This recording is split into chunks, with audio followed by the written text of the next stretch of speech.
I think like pretty much everybody in our clubhouse is excited to get this season underway and see what this team can do. I think the schedule is extremely challenging, and there's really not too many games on there where you're just going, yeah, we'll win that one, and we're gonna have to earn them all. And I think the guys know that and are excited about that. And you know, when you start a new season, you kind of push the one from the year before behind you, and you know, it was a great year last year. Just didn't finish, you know, the way we wanted it. So another opportunity, a lot of new players, probably a little bit of a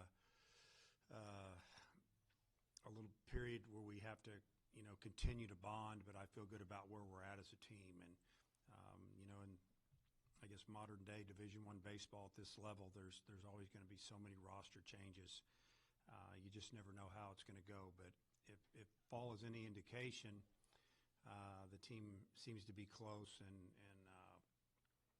probably about as close as we could hope this time with as many new guys. So just really looking forward to getting it going.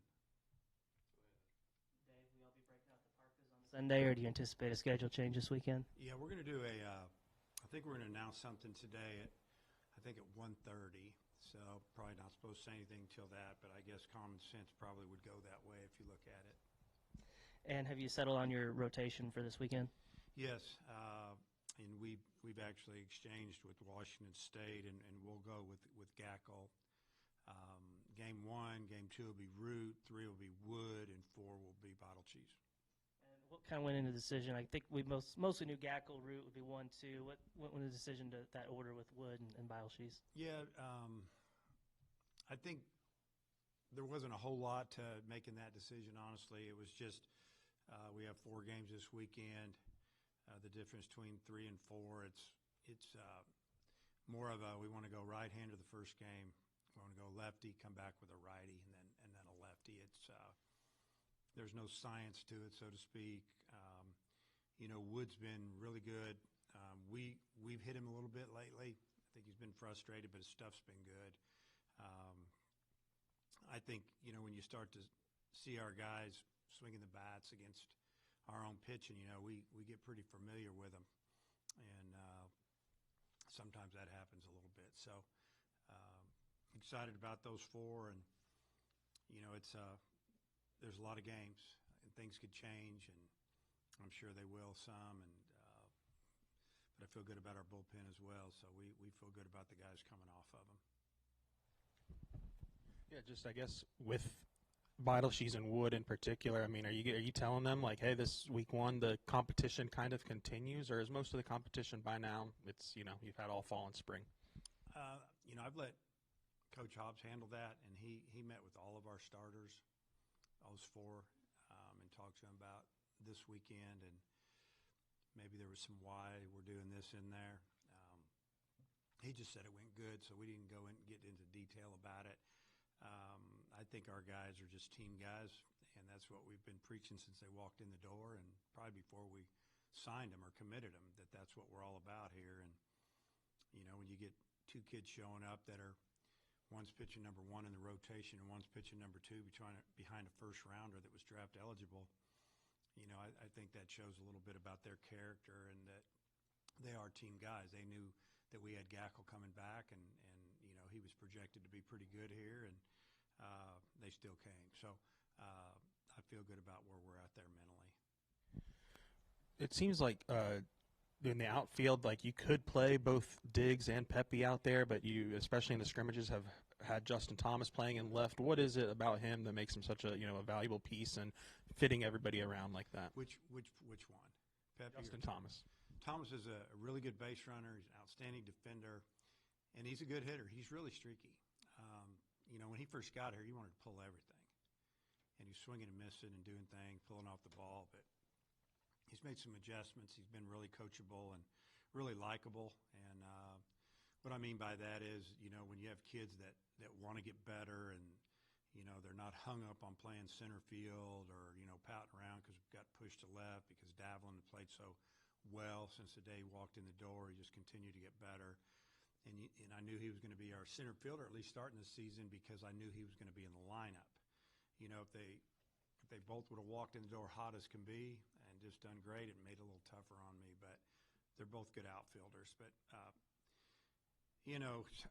I think Thomas is a guy that he just brings a lot to the game, because he's got some tools. He can steal a base for you. He can make a play. He can hit a home run, all fields, and he's going to hit some doubles and triples. So he's valuable. And, just to answer your question before you asked me, Pepe's starting at first. You read my mind. So the Washington State, what have you researched so far? Can you give us a little brief scouting report on what they bring?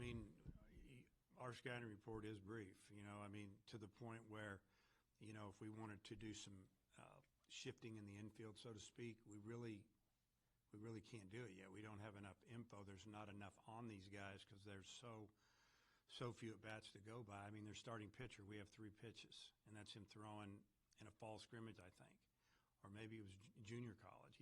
This is what we're dealing with. We don't have a bunch of swings against him to go off of. And so what you do is you just play baseball and you kind of set them up straight up out there and you watch swings and see what they're doing. You make notes, and maybe game 2 you do a little more, or maybe the third at bat you do something different. But you don't think they have any overpowering type arms. They're going to have guys who are going to throw in the low 90s like everybody, but we know that they're going to go right the first game and left the second game and right the third game in TBA for number 4. So that's about all we have, honestly. I think when we talked to you after the Swatters Club, you mentioned Kojal is a guy that needed to swing the bat. It seems like he had a pretty good weekend this past weekend. Has he made it hard on you to force his way into the lineup? Yeah, he's done a good job of if you look at it, through his eyes, he transferred in here from an SEC school, and he's a guy we recruited hard out of high school, and I think we came in second. And he goes somewhere else for a year, and he gets to play a lot, DHs a lot, hits 280, hits a few home runs, goes out and plays in the Cape, does okay. But he loves baseball, and he likes to work, and he hasn't complained. Sousa's played great since pretty much the day he got back, and it's made it tough on me trying to figure out where to play him. It's almost to the point where I might have to move him to another position a little bit, and he'll get to play some second base, but where's his future? So I'll have these talks with him. We'll see how it goes, and is he going to be a third baseman, a second baseman, a corner outfield, or is he going to be a catcher? I don't know, but the bat's coming on. He's not striking out, swinging and misses as much. He's powerful, but he's been going the other way. And to us early in fall ball, and probably most of fall ball, then early in the spring, I guess January when we got back and we're scrimmaging, I just think he overswings. He's trying to hit every ball 500 feet, and started making a two-strike adjustment. That's part of our offense, and if you don't do it, it's hard to play you. And I think he found out most of his good hits after January, or this January, early February, have been with 2 strikes. The game the other day, he got a single to right with 2 strikes. His second at bat, the same thing, and shorten the swing. Don't swing so hard. We'll take that earlier in the count and to the box with you, and he's done a good job with that. But I appreciate the way he's just continued to work. And Diggs, I know it's being 100% health-wise is one thing, but how close is he maybe to being back to his pre-injury self? Well, what you do is, to judge that, evaluate, obviously use your eyes, but at the same time you can, look at some technology and look at his bat speed, what his numbers were and where they are now. And they weren't up, the first couple of weeks, but now it's starting to get there. And I think it's showing up a little bit in his exit velocity and BP. How's it coming off the barrel? And he mishit a ball the other day. Not mishit, he got out front on a pitch and hooked it down the right field line for a home run, and hit some balls the other way. Obviously with the guys that run and played in game speed, you can simulate as best you can, but the first week out he kind of lightly tweaks a hammy, but it seems to be okay now. So we didn't run him real hard in the scrimmages, and I think he's going to be better than ever. I think he's got some people around him that are going to make each other better, because if he doesn't get it done, then that guy can't get it done. There's more pieces to our offense than we had last year. And Logan Maxwell's a guy that I think has been dealing with a hamstring or something, hadn't been running. How's he doing health wise? What's his stats for this Yeah, weekend? and that's something he's dealt with in his career. He's very strong, lower half. This year, he's come in here and gained some weight, really a lot of strength in the upper body, but we leave his legs alone. He seems to be about 90% as of today, and if we played today, he would start offensively, whether he's DHing or playing in the outfield.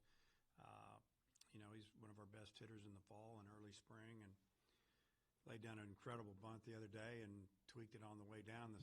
The good thing was he shut it down immediately, and that's when you kind of realize that maybe he's done this before. But he'll be fine. With his induction coming up, just was curious what you remember about coaching Jeff King. Yeah. So, Jeff King and I kind of came in around the same time. I was in pro ball, came back to coach in January of '85. And Jeff was here, young player. And when Coach O'Brien turned the infielders over to me, then I had him full time. And we had a really good infield. All four of our infielders in the next year or two signed professional.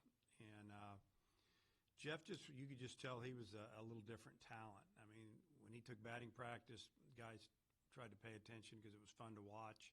The ball came off his bat a little differently than some of the other guys. Had a really strong arm. He could run. He looked the part.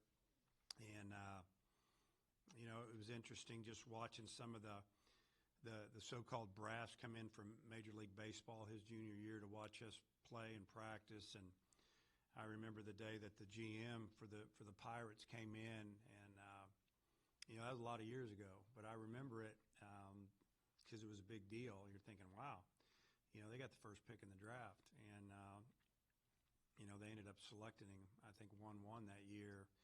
And then obviously later in his career, he was traded to the Royals, and he had a good career. He actually got out a little early. I don't think he was done physically, but I think mentally he had enough. And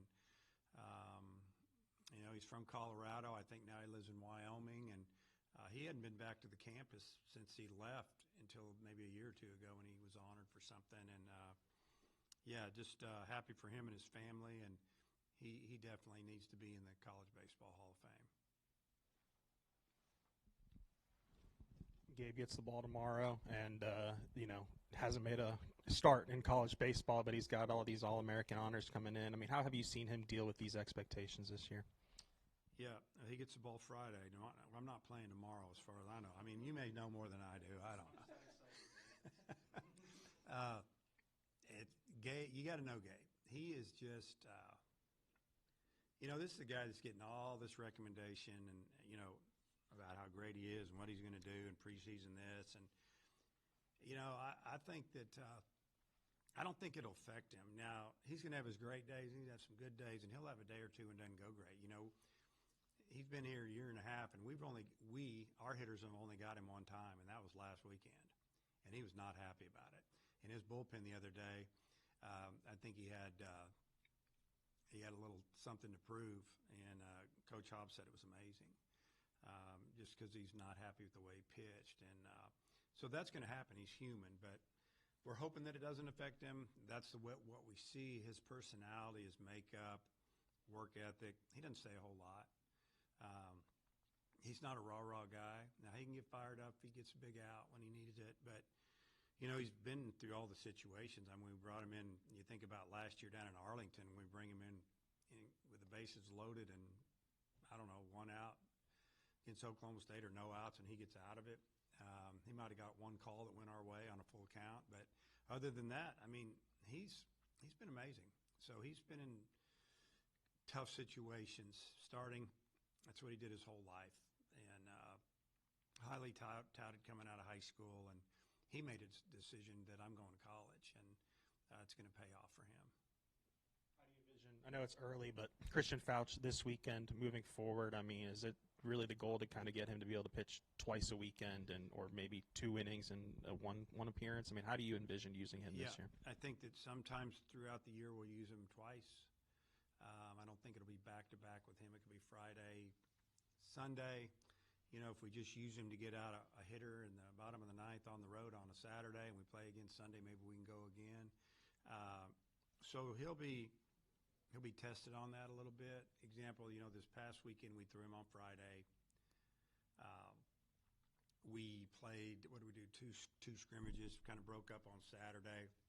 Didn't go Sunday. Well, the idea was 2 or 3 of those guys come back and throw Sunday. But since we didn't go Sunday, the guys came up here and finished out like an inning. They came up and got loose, and they went full bore for an inning, X amount of pitches inside, just to simulate what you're talking about. So, yeah, we're going to use him whenever he's ready to go, we'll use him.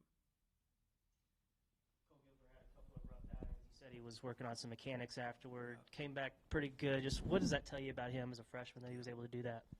Well, we loved it. We kind of made the comment, well, Cole's back. We need him. He almost had the immaculate inning. He struck out at first hitter on 3 pitches, struck out the second hitter on 3 pitches, had the third hitter down 0-2, and he made contact. And it was a ground ball to second or something, and that was the inning. Very rare. I don't think I've ever seen it. And probably have. Smith probably did it. But, yeah, he had a great inning, and we let that roll. We shut him down. He's one of the guys we're going to throw again. But it says a lot about, him. He was, again, these guys take it personal, and he's fiery. We've tried to calm him down a little bit. The adrenaline thing. It can be a good thing, but it can also it takes you out of the zone.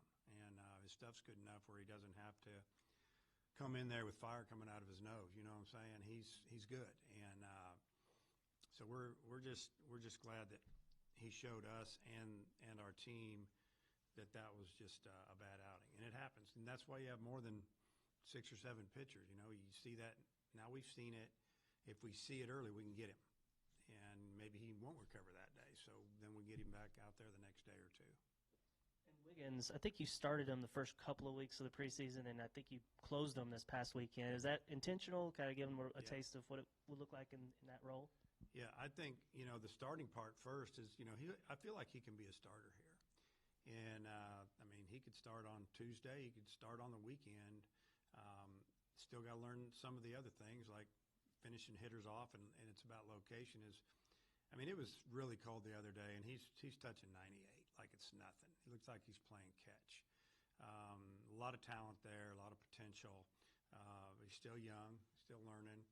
But, yeah, get him a little bit of feel for starting, but at the same time, get him some feel of coming out of that bullpen and getting a big out or giving us 2 innings, whatever the case may be. And, that's why we play a lot of preseason games. We got some really good teams. Those guys are going to get to show us what we need to do down the road. And our goal is to try to get it figured out as best we can before we go to Ole Miss.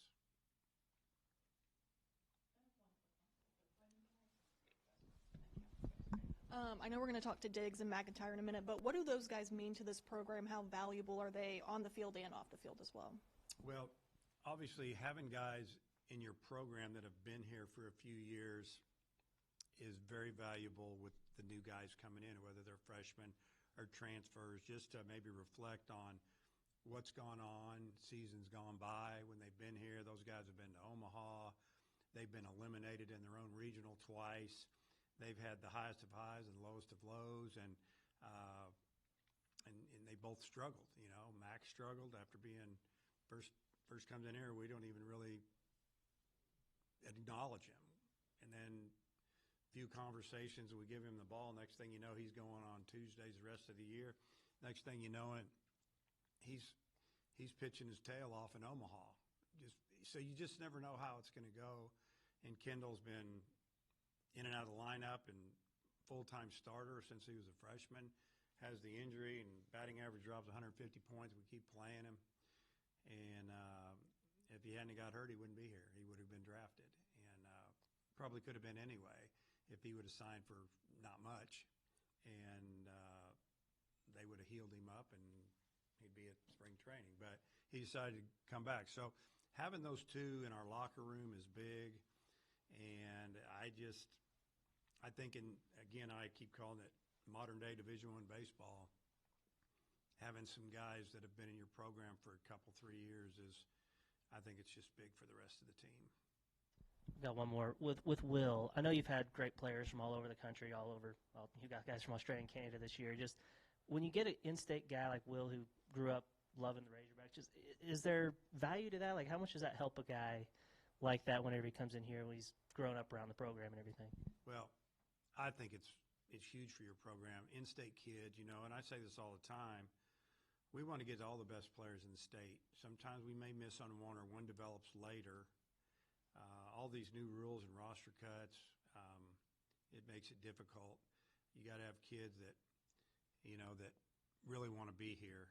But if you can get an in-state player that grown up, coming to some of our games, whether they're from 3 or 4 hours away or right down the street, you can just see a little bit of a difference. A guy like Wood, he bleeds Razorback red, and we appreciate that. And I think the players see that. And you guys got guys that are here for 1 year. We hope we can instill some of that in them. They followed us from afar, and they've seen, our games on TV, and probably thought, wow, it'd be fun to play there. We end up getting them. We hope they end up having, a little bit of that inside of them, that they love being here because, it's important to our fans and the state. But the in-state kids, we still need to get as many of those guys as we can. And again, with the new rules, it makes it more difficult because we have to make sure that we're getting a guy that can compete at the highest level in this league. And this league is, I say it every year, but it's going to be super old. And I haven't said that about it being old. I've just said it gets better. And it does get better because the draft used to be 40 rounds, and now it's 20. Kids can transfer. Some of this, you can fill in some of the spots, and you hope you get the right makeup guy. And, the days of, I guess, 3 freshmen or 2 freshmen starting in the field and 1 starter on the weekend and maybe 2 or 3 in the bullpen that are big pieces may be it's a lot less than it used to be. You're going to see a lot of teams that are sophomores, a couple, and then maybe 1 freshman sneaks in, but it's going to be juniors, seniors, a lot of juniors. And it's the same way this year with our league. I mean, if you go around and you look at, A&M, that's number 1 in every poll, they filled in with some guys. They got some guys to come back that were draft eligible, which was amazing, and you guys can figure out how. And LSU did, and, Tennessee, and, Auburn and Ole Miss. I mean, you just go and you look at the rosters and you're going, wow, they're all juniors. And there's a good chunk of them. And the same with ours. And we've lost our starting outfield, every one of them, the last 3 years, mostly through the draft or ran out of eligibility. It makes it tough. So teams are old, teams are good. Coach, thanks for your time. Okay.